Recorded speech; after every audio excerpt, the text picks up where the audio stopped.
A small cotton fortress sways in the breeze. Penduline tits are well prepared for predators.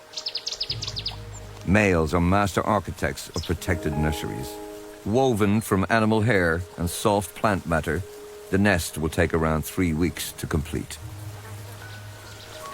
A ring of twisted fibers forms the foundations and bears the weight of the nest.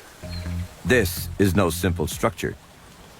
The male will add a false entrance as well as a hidden chamber, expertly deceiving any would-be intruders. As the structure develops, a nearby female inspects his progress. Impressed with his efforts so far, she joins him in the final stages. It's a vote of confidence in his architectural abilities.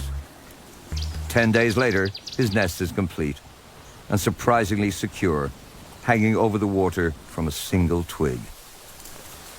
Finally, the moment he's been waiting for. But she's no featherbrain. The female penduline tit has a deceptive side. She creates a hidden pocket in the lining of the nest and conceals her eggs one by one. He will leave as soon as the chicks are born, so for days she lets him believe she hasn't laid any eggs, and he dutifully continues bringing her food.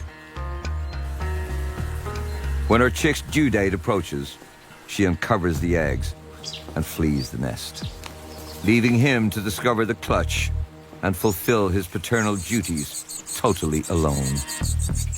And they begin sooner than he would like.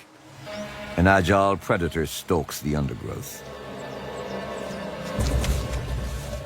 With tufted ears and a short tail, the jungle cat is slightly smaller than the lynx, and it's more closely related to the domestic cat. Unlike most cats, jungle cats love the water, so the penduline tit's careful placement of its nest and opportunistic moat is useless against this hunter. He's a stealthy assassin, and patience is key. He waits for the perfect moment. Tantalizingly close, the hanging buffet is just out of reach.